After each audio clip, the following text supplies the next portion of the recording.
안녕하세요. 솔로몬이 아들에게 주는 지혜와 교훈입니다. 오늘 본문은 잠언 1장 1절에서 19절입니다. 1절. 다윗의 아들 이스라엘 왕 솔로몬의 잠언이다. 솔로몬이 저자로서의 자신을 밝히며 다윗의 아들이라 말하는 이유는 다윗의 신앙을 그대로 이어받은 계승자란 사실과 더불어 잠언이 하나님의 언약에 밀접하게 연관되어 있음을 밝히는 뜻이 있습니다.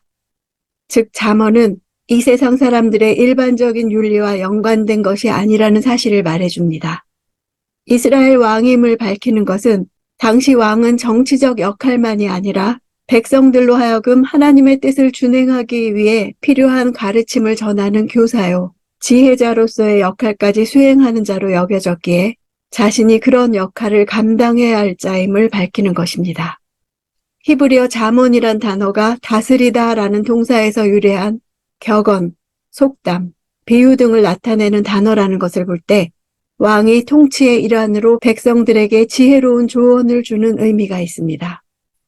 2절, 이것은 지혜와 교훈을 얻게 하고 슬기로운 말씀을 깨달으며 2절부터 7절까지는 잠언의 서론으로 잠언을 수집하고 편찬한 목적을 밝힙니다. 지혜에 해당하는 호크마는 도덕도 포함되지만 그 이상의 뜻이 있습니다. 도덕법이 없을 때도 올바른 선택을 내리는 것입니다. 교훈이란 징계나 책망을 통해서라도 반드시 이해하고 지켜야 할 훈계를 뜻합니다. 훈계를 현재 우리가 사용하는 교육이라는 말로 정의해도 틀리지 않습니다. 때로 교육에는 징벌이 필요합니다. 자녀가 아무리 싫다고 해도 아이는 훈계로 훈련되어야 합니다. 삶에서 맞닥뜨리는 어려움과 실망스러운 일에서 경험적으로 훈계를 얻어야 합니다. 슬기로운 말씀은 명철, 통찰력을 가리킵니다. 선악에 대한 구별 능력, 진리와 비진리의 구별 능력을 나타냅니다. 3절, 지혜롭게, 의롭게, 공평하게, 정직하게 행동하도록 교훈을 얻게 하려는 것으로. 원문대로 번역하면 의와 공평과 정직에 대하여 분별하는 교훈을 얻게 하려는 것입니다. 교훈을 통해 의롭게, 공평하게, 정직하게 살도록 키우려고 하는 것입니다. 여기서 지혜는 앞에 2절의 지혜 호크마와 다른 단어입니다. 신중한 행동을 뜻합니다. 관념적인 것이 아니라 행하게 하는 실천적인 의미를 지닌 것입니다. 교훈은 바로 얻을 수 있는 것이 아닙니다. 의와 공평과 정직에 대해 도덕적 바탕이 형성된 후에야 비로소 지혜와 교훈을 얻고 슬기로운 말씀을 깨달을 수 있습니다. 4절, 어리석은 사람들에게는 깊이 생각할 수 있는 슬기를 주고 아직 어린 사람들에게는 지식과 옳은 것을 판단할 수 있는 능력을 주기 위한 것이다. 이제 대상을 어리석은 사람들, 아직 어린 사람들, 지혜로운 사람들, 슬기로운 사람들 이렇게 넷으로 언급하며 잠언의 목적을 밝힙니다. 어리석은 사람들과 어린 사람들은 배움을 받으면 지혜를 얻을 수 있는 가능성을 가진 중립적인 존재들입니다. 어리석다는 뜻은 열다라는 동사에서 유래해서 외부적 유혹에 대해서 문이 활짝 열려있는 무방비 상태에 있는 자라는 뜻입니다. 반대의 의미는 슬기입니다. 슬기는 사려 깊음과 신중함, 외부의 유혹을 뿌리칠 수 있는 능력을 가리킵니다. 즉 잠언을 기록한 목적은 유혹에 약한 자로 하여금 외부로부터 끊임없이 밀려오는 죄의 유혹을 과감하게 뿌리칠 수 있고 피할 수 있는 능력을 가진 자로 만드는 데 있습니다. 아직 인생의 경험이 부족한 어린 사람들에게 필요한 것은 지식. 여기서 지식은 경험을 통해 축적된 지식을 가리킵니다. 젊은이들은 경험적 지식이 부족할 뿐 아니라 감정이 앞서는 까닭에 합리적이고 신중한 분별력이 부족합니다. 분별력은 어떤 행동에 어떤 결과가 따를지를 아는 선견지명을 말합니다. 5절, 지혜로운 사람들은 듣고 그 배움을 더할 것이며 슬기로운 사람들은 더욱 슬기를 얻게 될 것이다. 잠언은 이제 배움을 갓 시작한 초보자들 뿐 아니라 이미 오랜 세월 동안 지혜 훈련을 받은 자와 지적으로 성숙한 사람들에게도 유익합니다. 배움을 더한다는 것은 스승이 전달하고자 하는 바를 파악하는 것을 말합니다. 개역 성경에는 뒤에 슬기를 모략으로 번역했습니다. 모략은 밧줄을 당기다, 조정하다라는 뜻으로 해양 용어입니다. 인생 항해에 닥치는 문제들, 거센 파도와 같은 문제들에 직면한다 해도 성공적으로 항해하는 능력을 뜻합니다. 이 단어는 방향을 조정하는 하나님의 인도하심을 뜻하기도 합니다. 결론적으로 지혜의 목적은 어리석은 자나 어린 사람이나 지혜로운 사람이나 슬기로운 사람들에게 하나님의 말씀에 대한 성경의 기본적인 정신을 말한 것입니다. 6절, 잠언과 비유와 지혜로운 사람의 말씀과 이해하기 어려운 말의 진정한 의미를 깨닫게 될 것이다. 잠언은 이렇게 다양한 문학적 장치들을 통해 진리를 직면하게 합니다. 잠언의 목적을 말하는데 2절에 깨달으며와 6절에 깨닫게 될 것이다로 수미상관을 이루고 있습니다.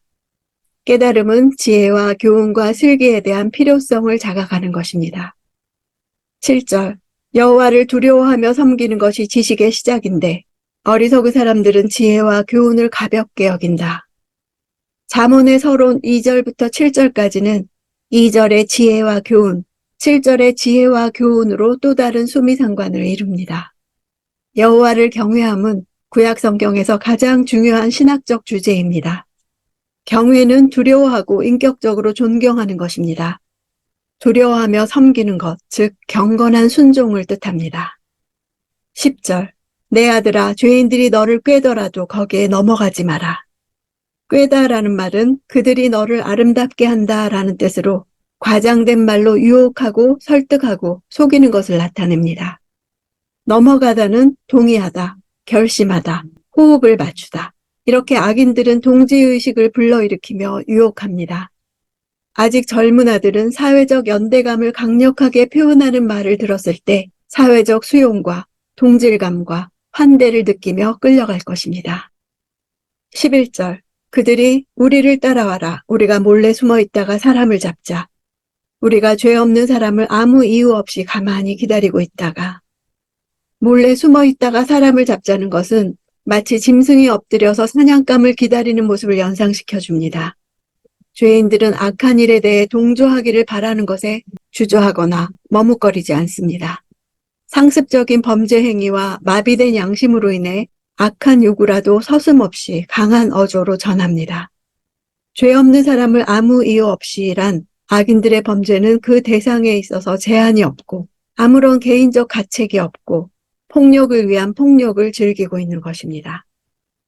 14절, 그러니 너는 우리와 함께 제비를 뽑아라. 이 모든 것을 우리와 함께 나누어 가지자 라고 해도 제비 뽑기는 빼앗은 물건의 공평한 분배를 말하고 함께 나누어 가지자는 것은 운명 공동체가 되자는 제안입니다.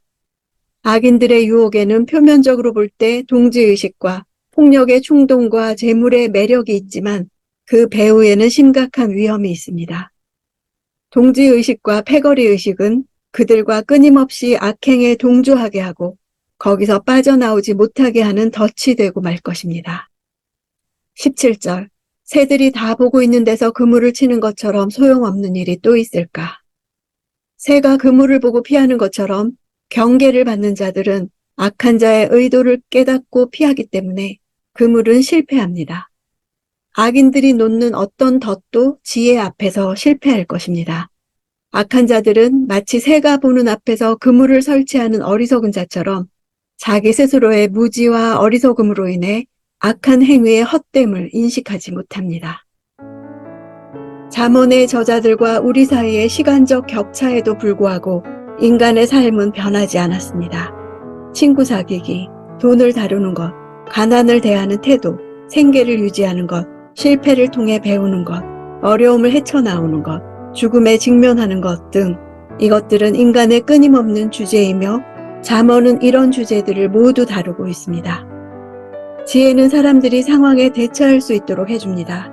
평범한 일상 속에서 하나님을 경외하는 것이 어떤 의미인지에 관해 말해줍니다. 우리의 행동에 거울을 갖다 대며 우리도 이와 같은지 더 나은 생활 방식이 존재하는지 묻습니다. 잠언은 개인 독서용이 아닙니다. 지혜로운 스승과 더불어 학습 공동체에서 공부할 지침서로 기록되었습니다. 그래서 잠언 묵상은 공동체 사람들과 함께 나누면 좋습니다. 그날의 교훈이 나의 삶에, 내 생각이나 태도나 말이나 행실에 어떻게 적용되었는지 나누고 다른 사람의 삶에서는 어떤지 들으면 좋습니다. 인생에서 만나는 모든 상황 가운데 지혜의 도움으로 어떻게 대처해야 할지 서로 분별할 수 있습니다. 지혜 자체이신 예수님을 더 알아가고 그분의 형상대로 자라가는데 지혜가 길잡이가 되어줄 것입니다.